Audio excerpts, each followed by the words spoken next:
What you doing? I'm talking to the AC Source. This alcohol and anime. A very imaginative alcohol and anime. Not actually a little bit imaginative, I guess. Um, that kind of failed pun was brought to you by the name of the movie called The Imaginary, which you, as usual, probably see because of thumbnails and titles and stuff. So this is going to be a somewhat interesting drink. I put a little bit more effort into it, but also not that much. Um, I will say I didn't. I already gave this one a name because for some reason, usually when I do this, I think of the name afterward. But this one I started with a name, mainly because I didn't want to forget it. And it's called "Yep, It's Real for Now." Yep, it's real for now. Real now. I was going back and forth. Yep, it's real now, or yep, it's real, or I don't know. But it's not imaginary. I thought the funniest thing to do would have an imaginary drink, like just not drink, a pretend, like have a drink for my imagination. But I don't do that. I could. I could be doing that right now. I could be drinking an imaginary drink along with my real drink, I guess. Which I guess the whenever my when I think of drink creations for other things and characters and all that, just I am imagining those drinks because I'm not actually making them. I'm just thinking of different drinks that would fit. So I guess those are kind of imaginary. So I could still make an imaginary drink. But before I get to those imaginary drinks, wow, I'm really just dang, I almost just really jumped in without too much distraction. Now I realize okay. Before I get to the imaginary drinks, let me go over the drink I actually have. The yep, it's real for now. Real for now. I gotta enunciate better. So what it is, I don't know if I should preemptively tell you why I chose these ingredients or just tell you why. Okay. First off, I'm in like a phase of trying to be more conscious of the things I buy and eat and drink and all that stuff, and not letting things go to waste as much, or just making sure, I always had my dream of building up a bar and stuff, and now I'm finally doing that, not because intentionally, just because I keep getting stuff, I just don't have as much time to drink. So now I actually have stuff stocked up. But now I'm in a paranoid state of like, oh no, I've had this stuff for too long. And I know alcohol, you could probably keep it forever and it'll be fine.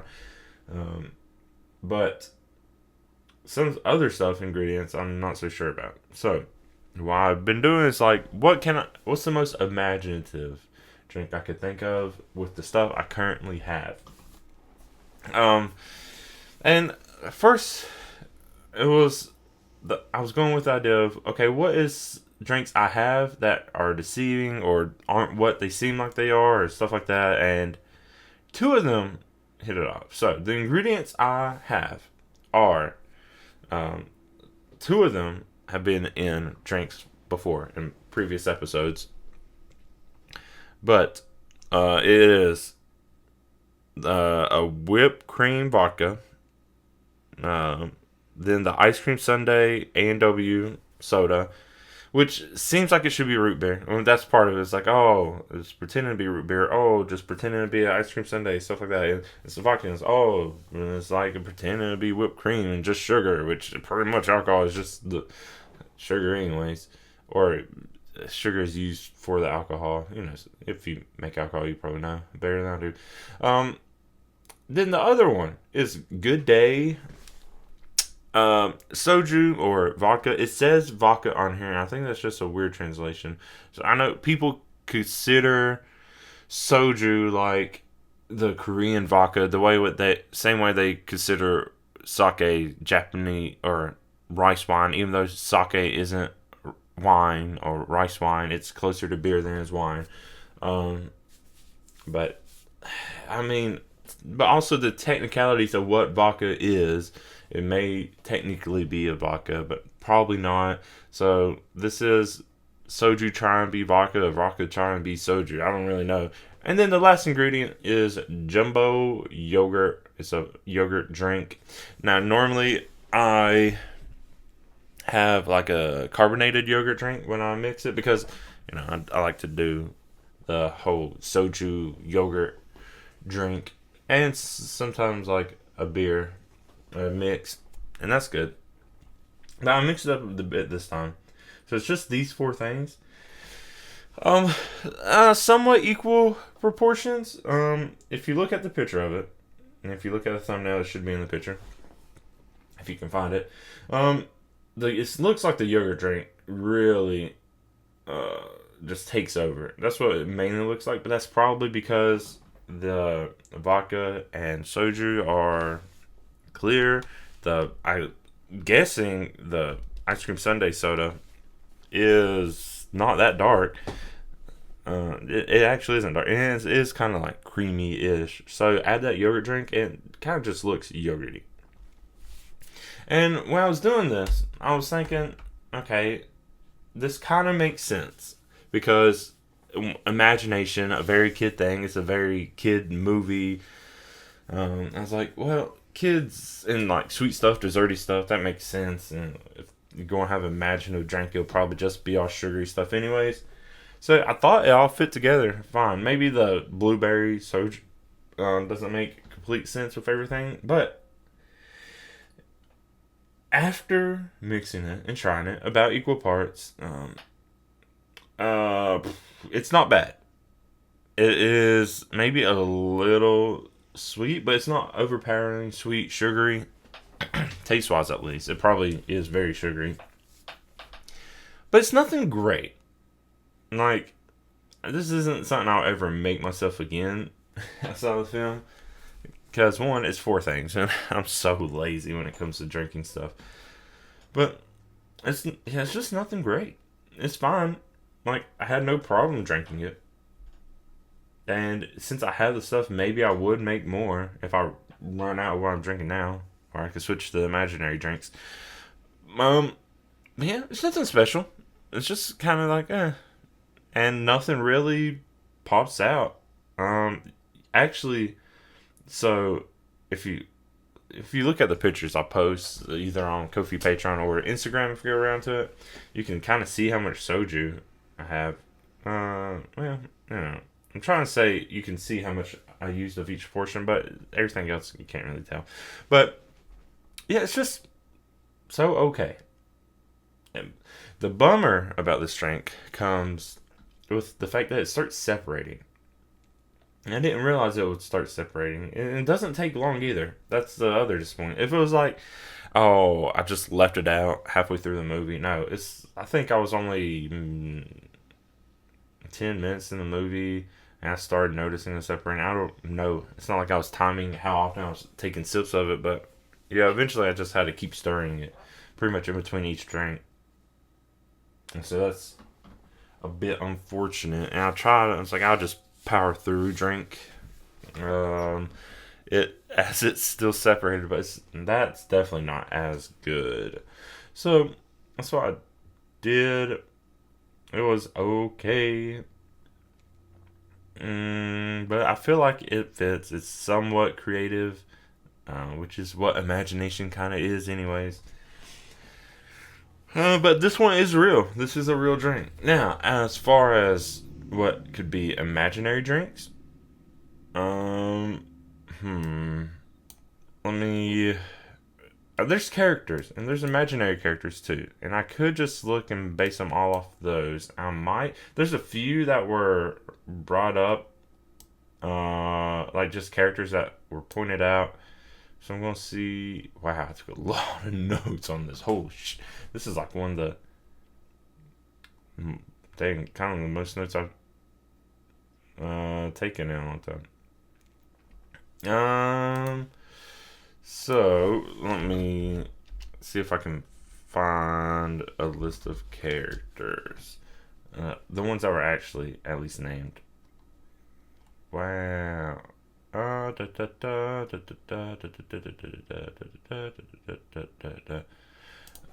So there's I guess the main character. Here's the other thing: is they're pretty much children too, and I don't like making alcoholic drinks based on children, and that's what's kind of hanging me up. So let's.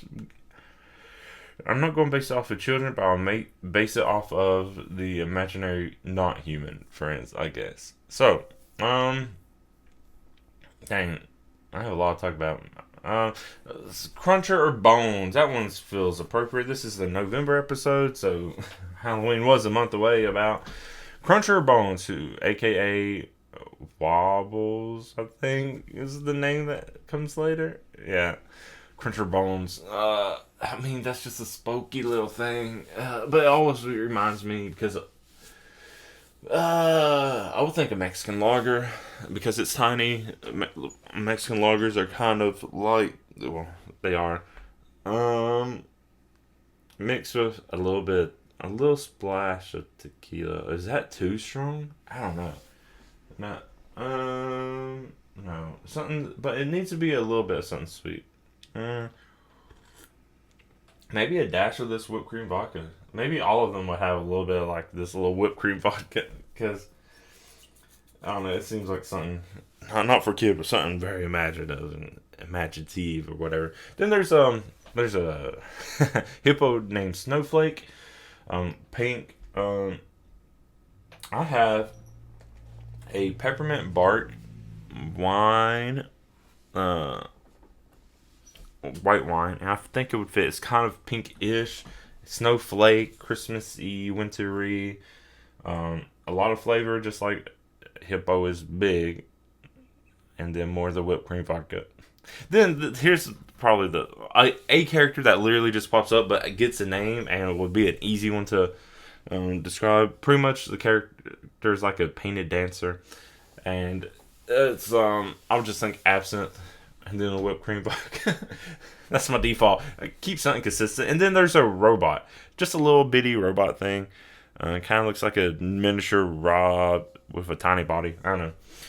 And that would be going all the way back to a different episode of Alcohol Anime with the Dr. Robot beer, and then whipped cream vodka. So simple, very imaginative. There's a dog named Fridge. I don't know. I'll just look at whatever's in my fridge, pull it out, mix it together, and then put the whipped cream vodka. So, I mean, they're simple enough that honestly, like the friends are simple enough too. Oh, there's a cat called Zinzon with 2 different eye colors, which could be, cat's eye. I could get one of those little shots. And follow the shot with whipped cream vodka. There we go. It was like a mix of shots or something. I don't even remember. It was a long time ago since that cat's eye one. But yeah, it was like 2 different shots in a single shot, pre-packaged thing. I don't know. It was good, if I remember correctly. Or fine, at least. But that's the drink. It is real now. It's real now. It's real for now. I don't know. For now, it's kind of weird. The reason I say the for now is because I'm not going to get this stuff. Or I'm probably not going to get stuff like this again. Maybe at least not for a while. And then I have a feeling the ice cream sundae soda. It's going to be a very limited time thing. I doubt I'll ever have that again or see it again. That's why I say for now. But that's kind of a weird thing to say. So it might just be, yep, it's real now. That's the alcohol part of this. Let's get on to the informational part of this. Actually, no, let's get on to the reason why I watch this in the first place, because that's a important thing to me. I want to talk about it. I also want to take a sip.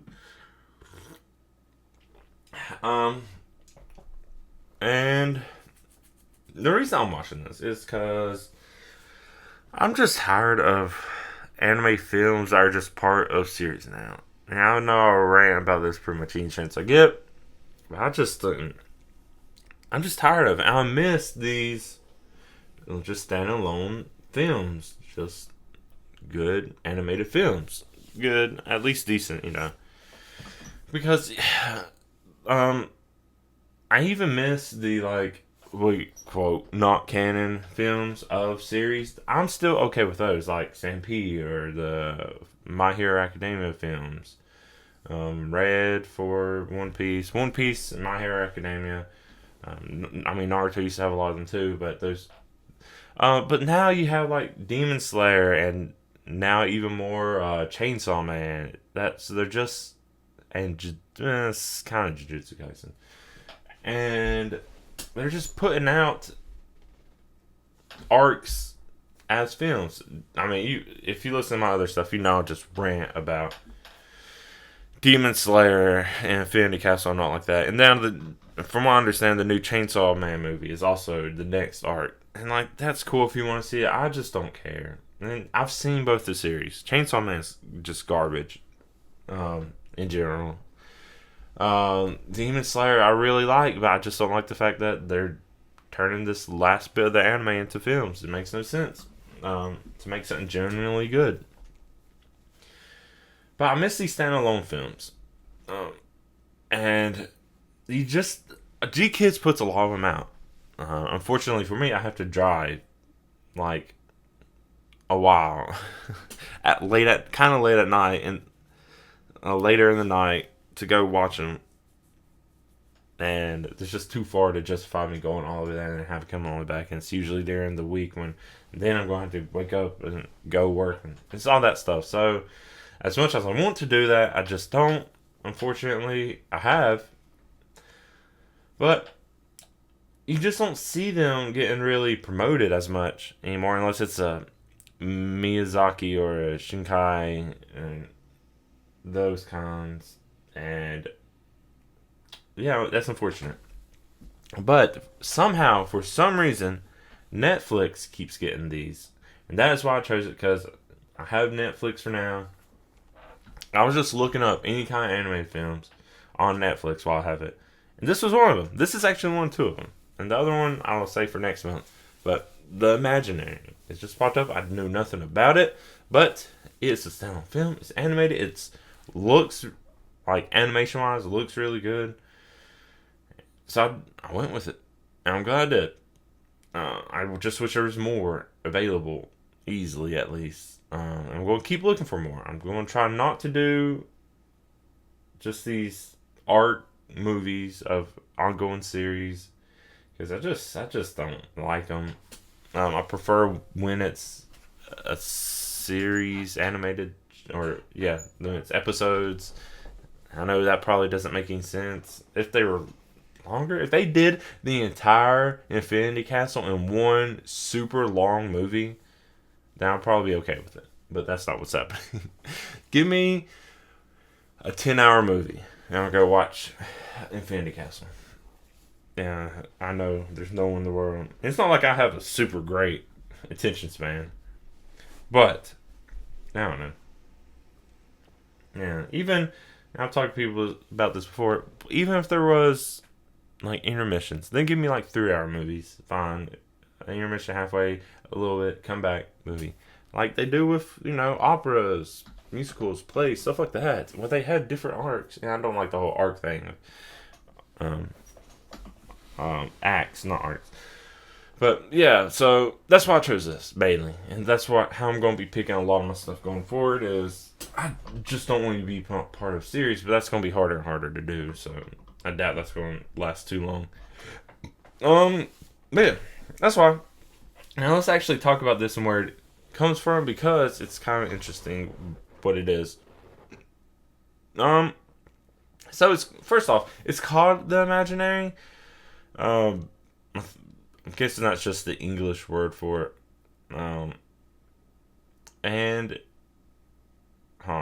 the Japanese name for it is Yane Ura no Raja, or Roger in the Attic. Not Roger, Rudger.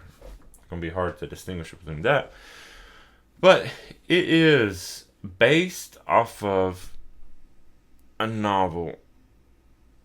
Oh, it's actually based off a novel called The Imaginary. It's a British novel. It's kind of doing the same kind of route as Howl's Moving Castle. If you didn't know, Howl's Moving Castle, yes, it's a Ghibli film, but it was based off a novel. I'm pretty sure also by a British person. Is it a novel? It's illustrated. But yeah. Then why did the Japanese version get a different name than The Imaginary?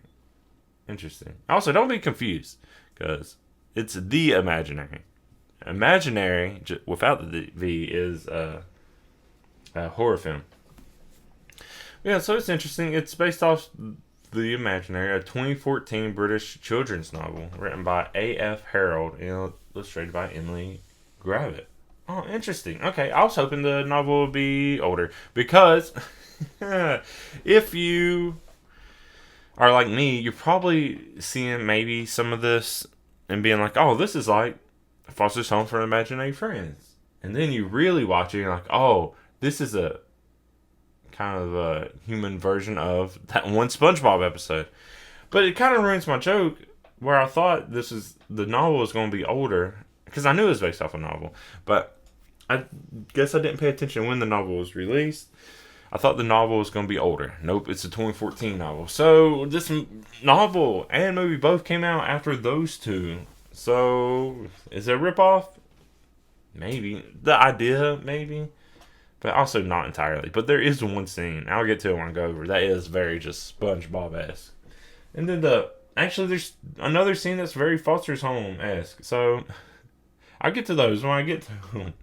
But let's continue on. So, the film itself, it came out, in Japan at least, distributed by Toho, December 15th of 2023. It's really not that old of a movie. I just don't know how I missed these.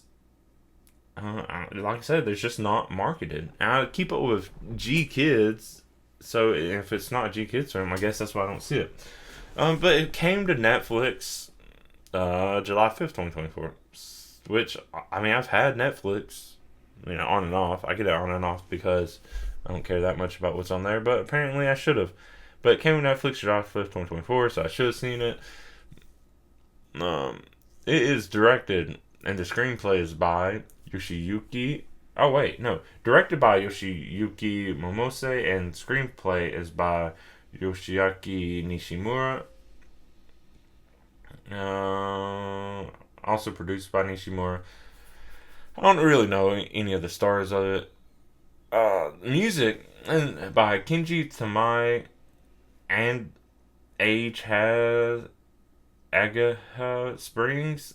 Age Has Springs. I don't know how to say this name. And I'll say the music is nice. It fits the movie really well. There's not really anything special about it. Nothing I would remember or be humming to because I literally can't think of anything. But in the moment of watching the film, it fits nice. And brought to you by Studio Ponok. Ponok? How do you say this name? Okay. Ponoku. Okay. Ponoku. Yeah. So, Ponok. Really only known for, probably that most people heard of, is Mary and the Witch's Flower. Other stuff includes, like, Montessori's, which I haven't really heard of, and Tomorrow's Leaves. But it's apparently hand-drawn, and it looks nice. I was surprised by that, because the animation looks a little more poppy, which I don't know. I don't know how to describe it without making it sound like I'm shitting on anything, because I'm not. But just the style of it doesn't seem as hand-drawn, but maybe it's just really good. I mean, it is really good. It looks really nice. That's the thing that immediately drew me to this film, is how good it looks. But yeah, box office doesn't look great.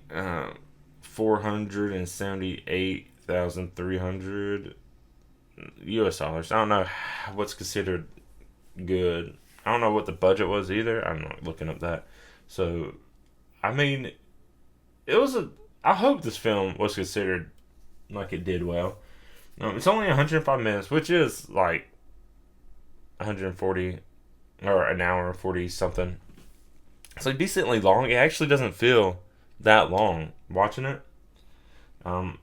It flows really nicely in a way that makes it seem like not much happens, but it does. And I think it's just done well. I'll say cinematography was by Susumu Fukushi. I'll say a lot of that because of just the big moments when there are some, and when you're just looking at it and it's like, whoa, When they want to do something big, it looks big, or actually it looks small, but it feels big. A lot of the things I'm saying may not make sense until I get, damn it, through while I'm on my talking about the movie. Damn it. The drink does grow on you a bit. So yeah, that's the good little bit and info about it. Oh, wait a minute. This is inaccurate information. That 478,000, or it says about 68 million yen, was only in the first 3 days. I don't know if that's how they normally keep track of it, but just 3 days? Okay. Still don't know if that's considered good or not, but oh well. It looks like it has pretty positive reviews, so that's good. But yeah. I'll say it's a decent film. Nothing really that special about it. It's more something nice to look at more than anything. But it does the whole imaginary theme proud. So let's actually go through what happens. Oh shit! I just did not realize there was so much in here. Wow. Okay. So let's look at. Okay, starting at the beginning. So it's about an imaginary friend, of course, primarily the imaginary friend. I thought it would be more imaginary friend and the kid together, but it's just about the imaginary friend. The friend being named Roger, as I said before, is only 3 months, 3 weeks, 3 days old, and lives, or actually doesn't live in imaginary, plays around a lot in the main human kids Amanda's imaginary worlds, and they can range from cute, adventurous to even scary. But that's pretty much what they're doing. They're just playing around. We get a nice opening scene with that. It just kind of opens up to introducing Amanda a little bit more than anything. Just this kid has friends, Julia, like a ballet girl, kind of snobby, and then John just reading books on a bus, something like that. But while they're on the bus, we see someone who looks like Eggman. I refer to this person as Eggman the whole time. Real name is Bunting, but Eggman is funnier and just a real creep, especially when especially when Eggman is just sniffing the school bus as it passes by. Whoa. It hits even creepier now that I'm talking about it out loud. And the reason, I'll say, at the time I just thought this person was a creep. But also, it is kind of like foreshadowing a little bit. I don't know, it pretty much says it soon. So, spoiler alert, I'm going to be talking about this movie. I'm going to be going pretty much over every single thing that happens in this movie. Because I liked it. I want to talk about the stuff as it happened. So Eggman smells this bus, and he's like, "Oh, you're a creep. Someone needs to arrest you. Definitely. We know you're probably in the files. So if you come to America, you're safe. But yeah, the real reason Eggman's in it is because Roger is actually with Amanda the whole time. You just can't see. Roger is apparently not allowed to speak, even though no one can hear anyways or see anyway. So what's the point? I guess it's so Amanda doesn't look crazy in case of a response. Which, towards the end, yeah, you realize it would be a big issue. But Amanda's family runs a clothing bookshop. Apparently one of the parents died, and it's just too hard. The parent that really actually opened the bookshop and took care of everything died, and the other one just, I guess, it's too hard to open. So he's going to interviews for a different job. It does have a employee, it looks like, or maybe a babysitter, named Goldie. The parent, still a living parent, is named Lizzie, because I didn't realize the name until a bit into the film. Because I don't pay attention to names like I should. I gotta get better at that. But yeah, when Amanda gets home, this is when the very SpongeBob-esque scene starts to happen. Amanda sets up a box And then the room imaginary. So it's a little bit more expanded than SpongeBob with the imagination. But that's all I could think of. But it's neat how this happens because as Amanda is setting it up, it's already starting to blend the imagination. So you see like the cold and the snow starting to take over the room as Amanda's setting up the box to look like a sled. And then eventually there's a muskox that's going to be pulling the sled while Amanda and Roger are in the sled. But then there's a break in it, and it's kind of the humorous thing of Roger wants to call the muskox Betsy, but Amanda's like, this is a muskox, not a cow. And it's like, you have no imagination, Roger. And it's like, well, Roger also comes from Amanda's imagination, so this is also Amanda pretty much making up the whole thing. Which, honestly, all this means it could be part of Amanda's dream later. I'll get to why.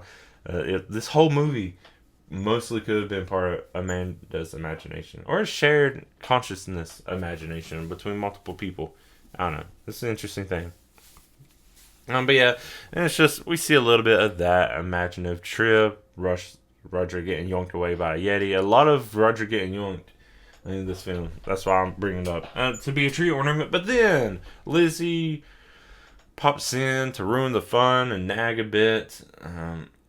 And like any kid is expected to respond, Amanda doesn't like that, of course. No, I think mainly this nagging was just about it was raining and tracking in water and stuff and using an umbrella or whatever. I don't know. Well, okay, I say that, but the umbrella is kind of an important point later.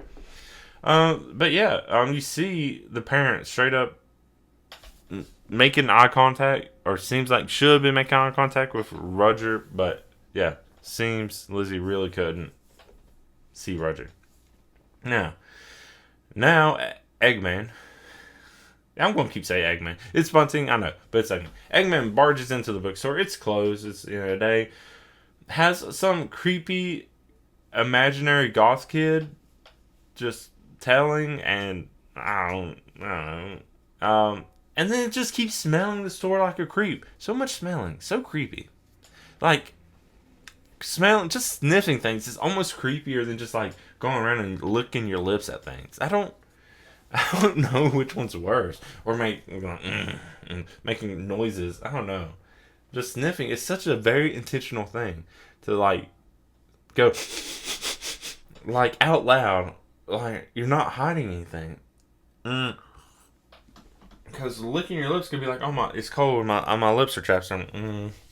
Because I mean, I used to have a habit of doing that. And then like grunt noises, you might just be old or like, and I don't know. But I mean, there also are intentional like, and then like, no, I don't know. I don't make those noises. So, what I'm trying to think of.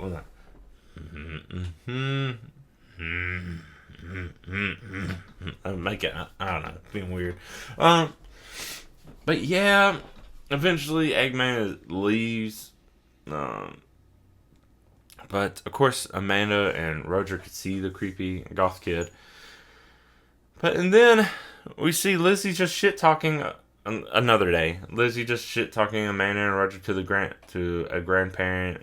And then the grandparent reminds Lizzie about their imaginary friend named Fridge. The dog. I mentioned Fridge earlier. It's like, that's so fucking stupid. You're making fun of Roger, but you had an imaginary dog named Fridge. Like, come on. So the grandparent is just like, oh yeah, kids. It should be like that. That's fine, I guess. But yeah, so now while Lizzie is at an interview, I say the kids, but Amanda and Roger are playing hide and seek with Goldie. They're making it seem like a mission. Roger keeps referring to Amanda as Sergeant Major, something like that. And then out of nowhere, and it makes no sense how this happens, because something like this never really happens again. And maybe this part was in Amanda's imagination. But the imaginary goth kid just like tries to take Roger away. And it kind of looks like they do, but yeah. But doesn't. Roger is fine, but no one believes Amanda. But then Amanda has a realization for some reason. There's not really a big point of like Amanda suddenly being like, yeah, I know it's all my imagination, and Roger, you're going to disappear. All this is just limited time. We're going to grow and blah, blah, blah. I was like, I don't know why Amanda. Maybe overheard the talking. I don't remember seeing that. Maybe I just missed it. Yeah, Amanda has like a moment of clarity, of adult clarity of like, yeah, this is imagination. It's like, oh, well, I mean, at least you know, I guess. If you know, then you might be more prepared to keep your imagination, right? Mm. But yeah, Roger's upset because Amanda is upset, and Roger's getting scared about disappearing now. So Roger's going out on the roof, sees an imaginary robot across the street, whose kid did forget the robot, and it's starting to fade. I don't know if this robot ever has a name. I just referred to it as a robot, but it does pop up multiple times. And then we see a multicolored cat walking by. Oh, I already introduced this character. This is Zenzan. The multicolored cat walking by, and it's like, ooh, what's going on with that? So now, Roger and Amanda are a little bit at odds, mainly about Roger being determined not to disappear and doesn't need Amanda not to do it or whatever. And they're in like a car park. That's the other. Oh, that's something I forgot to mention. This is of course by a British author. It's a Japanese film though, and I was conflicted about. And of course, they look like white people, I guess. But of course, most anime characters look white, light skinned, whatever you want to consider it, for whatever weird reason. But I was like, I watched the trailer in English. The voice acting actually wasn't too terrible. But then I was like, it is a British story, even if it's Japanese animation. It's like I settled with Japanese because I always try to pick sub over dub, but I may have actually been okay with the dub if I will watch it. But of course, I only watched the trailers first. It may have been worse the whole movie through. Actually, I don't know who the English cast was. Maybe since it's not a I don't really recognize any of these names, so they may have been pretty good. I don't know who did the English dubbing for it. Oh, this was straight up like actual actors doing the. Whoa, maybe I should watch this in English. Not that I care that much, but it has LeVar Burton, and Cal Penn. Zenzan is Cal Penn, huh? Interesting. I don't know if I would have done that. And then yeah, LeVar Burton was Fridge. Oh, yeah, that would have been cool. I don't recognize many of the other names. Haley Atwell, you look familiar. I don't know. Scott Cants, I don't know you either. But yeah, so they didn't use typical voice actors or like anime voice actors for most of it. Roger Smith, you look somewhat familiar too. I don't know. So yeah, not all of them are like the typical anime voice actors, which is fine, which is actually better. I don't know what it is about anime voice actors, but they just aren't. I don't know. I don't blame the voice actors. I blame the production company or dubbing companies, and that's probably why this one was better. I don't know if I can see what company dubbed it. I don't know. Maybe it was through Netflix, but yeah, okay. I probably would have been okay with the dubbing. Anyways, so yeah, there was that, and I say that because, especially this part, they're in the car park, not parking lot, but car park. Having this just dispute of Roger really being like, I'm not going to disappear, I don't need you, blah, blah, blah. And then they run into Eggman and the Goth, who tries sucking up Roger. No. Even the implications of a old ass person sucking off a little kid. Nope. Sucking up a little, oh no. But yeah. Eventually, Amanda hits Eggman with a purse so they can run away. But as they try running away, Amanda almost gets isekai'd.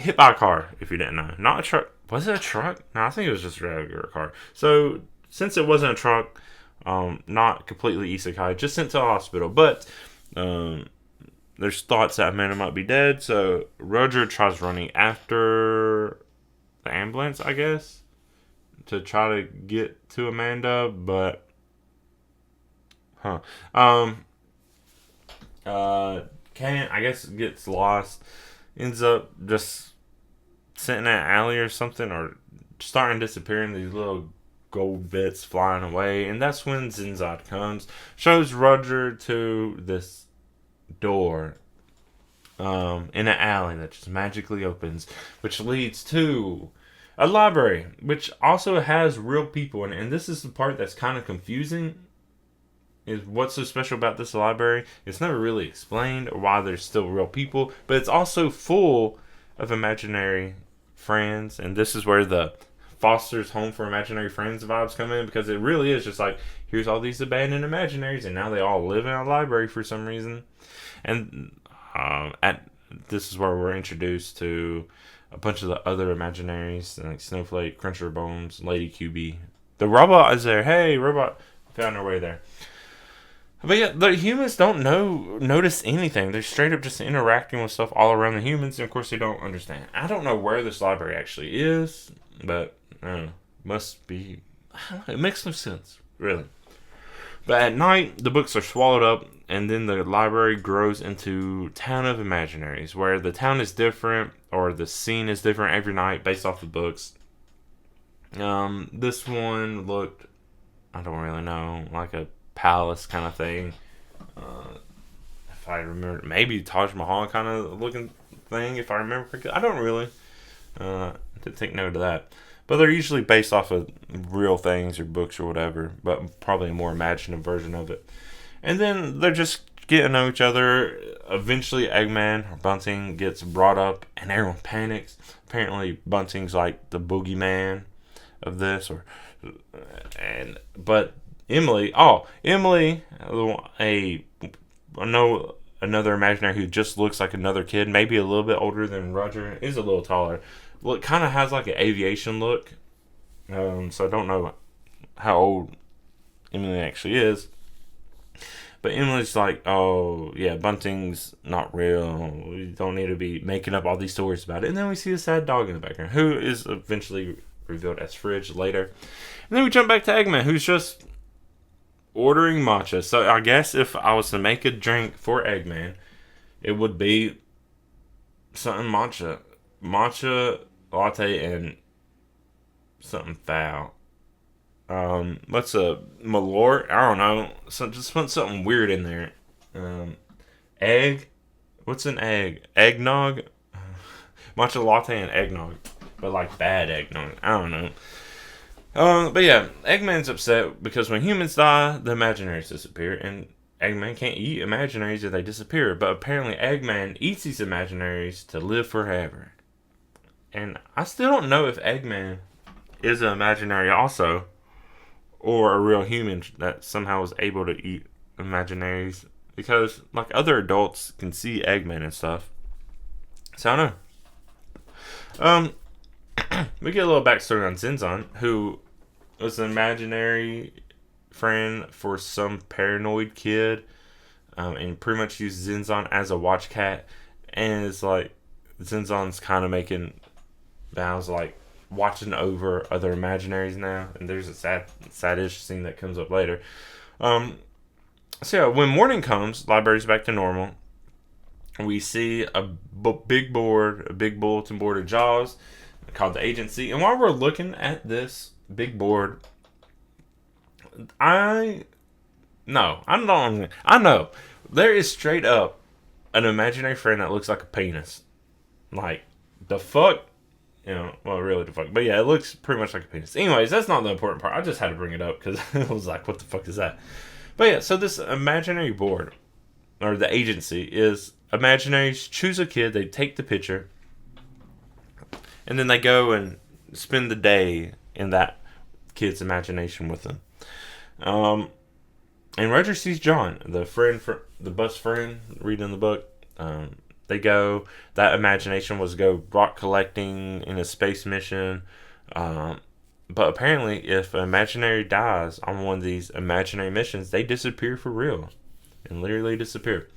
And in this instance, Wobbles seems like he's going to play the like sacrificing role, going out to protect everyone. Wobbles, Cruncher of Bones, goes out, protects everyone from these blasted ships, but is able actually to repel them, saves the day, doesn't die.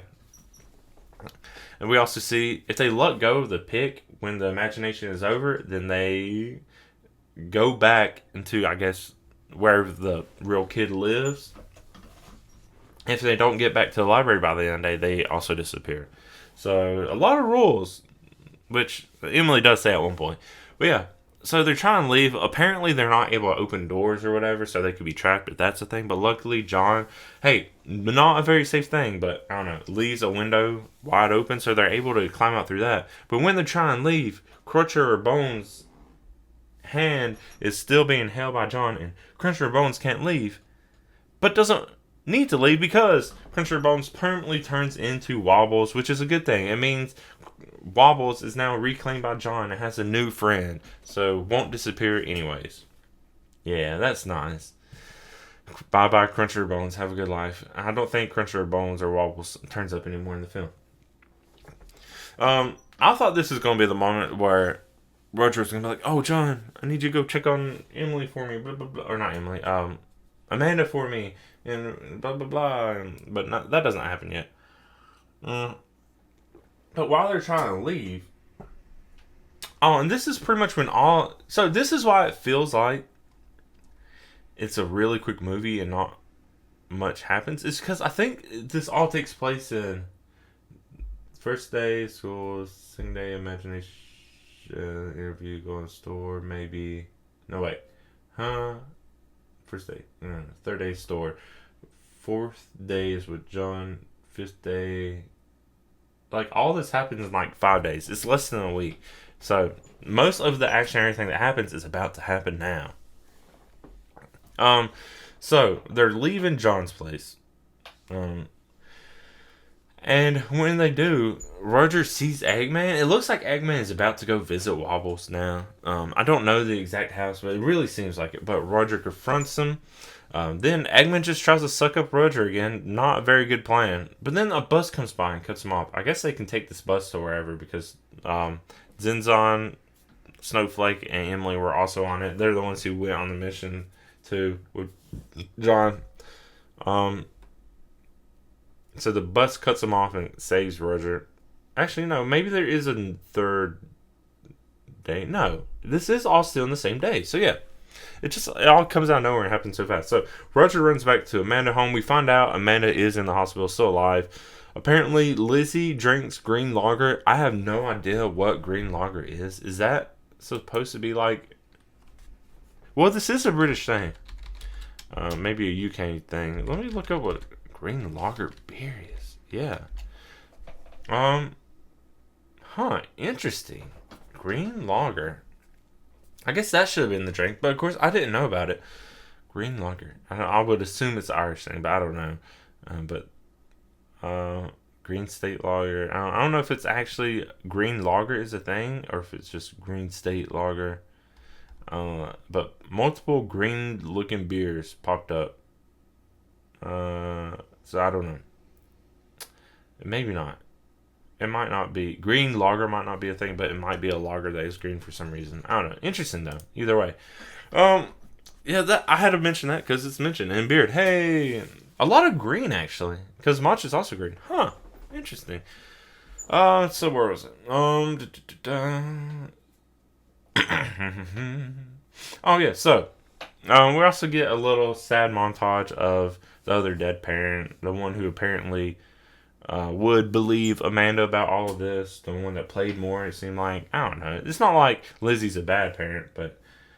And here's the other thing: we don't get the name. I don't think we ever get the name of the other parent, but it has to be said multiple times that it's Roger, not Roger. And Amanda, we see more the sad backstory of Amanda talks to this yellow umbrella, which the other parent gave as a gift, and Amanda really likes. Wrote something in of like never forget the parent, protect Lizzie, and some other thing. I don't know. Don't forget. Don't protect, and something, whatever. Which becomes Amanda and Roger's kind of three mottos, or two. So I'm starting to think, well, obviously, Roger is in place of this parent that died. And if it only happened 3 months ago, that makes sense. But now I'm also thinking, was the other parent's name Roger? If that's the case, because why else would it be so close? And it makes sense because it's not like kids usually call their parents by their first name. So Roger might be a different kind of thought. And we also see Amanda, by own admittance, says Roger doesn't have much of imagination, but Roger is Amanda's imagination. So Roger being just close to Roger could be another thing. But you also can't be like, oh yeah, well, you're also my parent. It's like, no, you're my imaginary friend, whatever. Anyways, so all this is going on, and then eventually Roger is yoinked away again. I told you, a lot of yoinking by the goth. And just, sucking tries to continue. But Emily actually soars in for the rescue. Then they try to run away, but the library alley door doesn't open. They meet up with Zenzon and two. I don't think Snowflake was here. No, it was just Zenzon. Zenzon's still there too. And then somehow Eggman is changing the scenery. And so now they have to look for the door to actually be able to go through. Roger finally finds it. But as they're running away and trying to get to the door, Eggman's like, yeah, this is all imagination too. Don't forget. And does finger guns and shoots Emily. Who disappears. And there's no drawing out. There's no dramatic. I mean, it is kind of dramatic. But it's not like, oh, we're going to dwell on this too much because we got to go. And I appreciate that. And Emily just disappears. Not really much final words or anything. And Zenzon and Roger get through the door. And by the time, Roger's meeting up with everyone, going up to Snowflake, everyone has pretty much immediately forgot Emily except for Roger. Even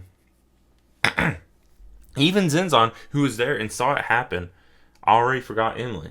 It's like, oh, damn. But then it seems like this random dog fridge for some reason remembers Emily. But no, it's actually Roger remembers Lizzie, the real human friend.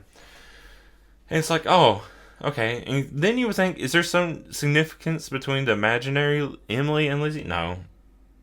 Emily is brought up every now and then, but the importance of Emily, as far as everyone else is concerned, isn't that big of a deal, or the connection to Lizzie. But yeah, but the fact that it happens, they're like, oh shit, and then they have to move on. I'm glad it wasn't drawn out too much.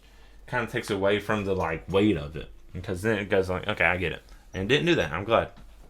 So Roger kind of has this other determination of getting back to Amanda, not even caring about disappearing. Just wants Amanda to know Roger is happy with Amanda or whatever. So Roger actually sees Julia, the ballet, whatever, snobby kid friend, on the board now, and it's hoping to use Julia as a way to get to Amanda's hospital. But spoiler alert, just like all Julias in a lot of shows, this Julia is a letdown and kind of a bitch. Sorry, I'm referring to Julia from The Magicians. But yeah, Julia is just imagining directing a play. Roger's a character or performer in it, dressed up kind of like a little ballerina.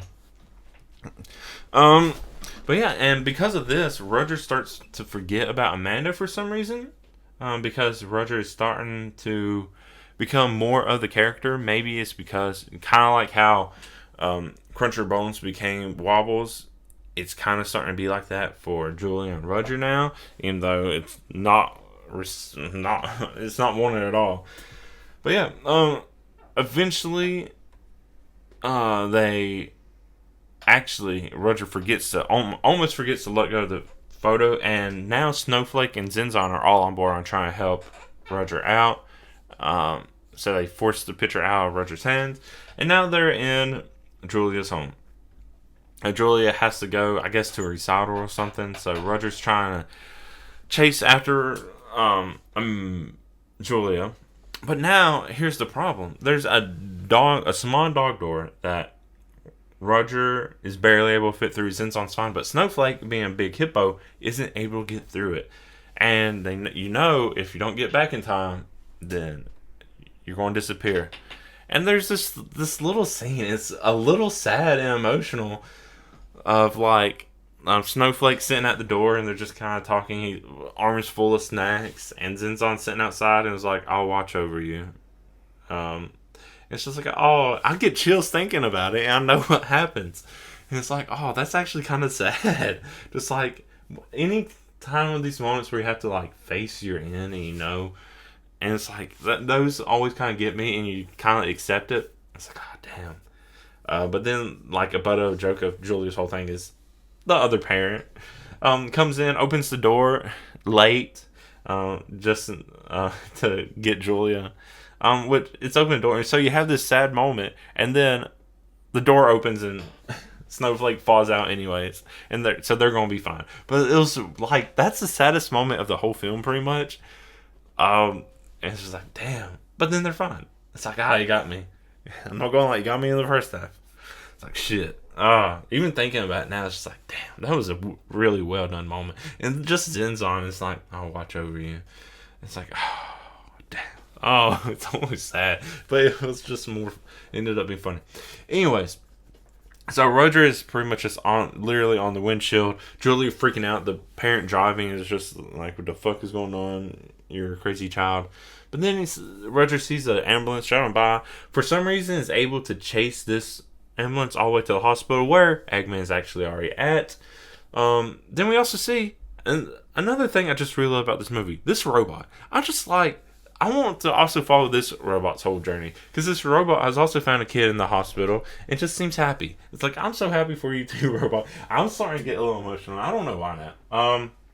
Dang, hang on. It's just really well done. I'm starting to like this movie even more now as I talk about it.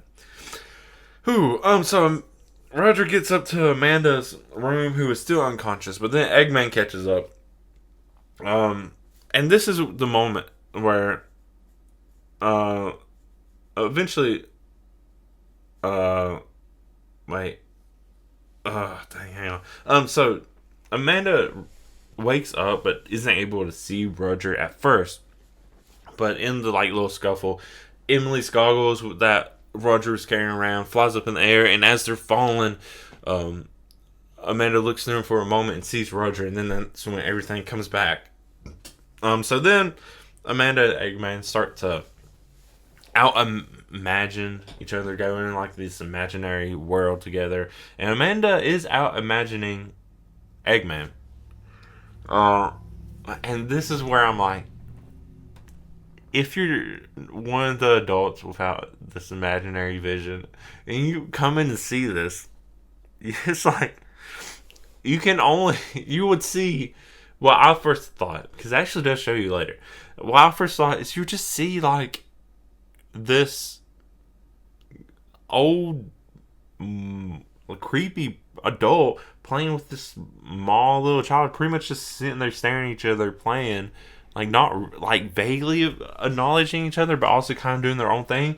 It's just like, what the fuck? That would be a weird thing to just walk into. Maybe if they look less creepy, this whole thing wouldn't be that bad. But we actually do see that they're just laying. Eggman's up against the wall, and then Amanda's still in bed, and they look more like they're just in pain. But Amanda's in pain because the little goth kid imaginary just snatched them up again, and is like kind of choking them. And this is where a little bit of the animation doesn't make too much sense, because when we do see the imaginary outside of the imaginary world, but in the real world, it looks like there's actually a snake strangling Amanda. Which I don't know why or where that came from. It's actually because the snake is part of Lizzie's whole imaginary backstory, so it made no sense. But yeah, Lizzie stops by to find like the weird scene. Is a bit skeptical, but it starts to be like, oh, you're a doctor? Okay. And then it eventually doesn't like, you're the creepy person that came by my store. But yeah, then Amanda tells Lizzie to remember Fridge and to call for Fridge. And then that's when Lizzie's able to see the snake around Amanda. Tries to help, but then starts getting sucked into the wall while Eggman's trying to suck up Roger. Eventually, Fridge does. Oh, eventually, Fridge sees Lizzie on the board. Also a nice moment. And comes to the rescue. And we get the scene of it being just like as a kid when Fridge originally saved Lizzie from a snake as a kid. It's like, oh, that's nice. And now it come back and it's the same thing of Fridge saving Amanda from this big snake. And it's going back and forth. And Fridge eventually helps knock Roger out of Eggman's grasp. But then Eggman's still just able to start trying to suck up Roger. But out of nowhere, and you kind of see a little glint of it, the little goth kid lets himself be swallowed. I don't know why. We get absolutely no backstory for this little goth imaginary. But it just happens. Then Eggman is like, oh, this is gross. And then realizes who was actually swallowed. And is like, oh. And then Eggman is enveloped in smoke, turns into a photo, and then disintegrates. And then Lizzie is almost caught just hugging air. As like a nurse or doctor or somebody walks in and it's like, Lizzie's about to hug air. And it's like, oh, no, I'm not doing anything weird. I'm not crazy. And then everything is nice. And then the film wraps up super quick with just one more scene of Roger leaving Amanda. And that's it. It just wraps up like, okay, we're done. It's like, what the fuck? I think it was Roger, assuming Roger's going to be with the other imaginaries and find another kid that could need Roger more now that Amanda is better. I'm assuming Fridge is staying with Lizzie, but maybe not. But yeah, Roger just leaves Amanda. But it wraps up so quick. I wish there was a little bit more at the end of this just to, I don't know, breathe a little bit. I don't know. It just seemed like it ended so soon. But I don't know. It's fine. But it also gives me, okay, that's it. It's over. So,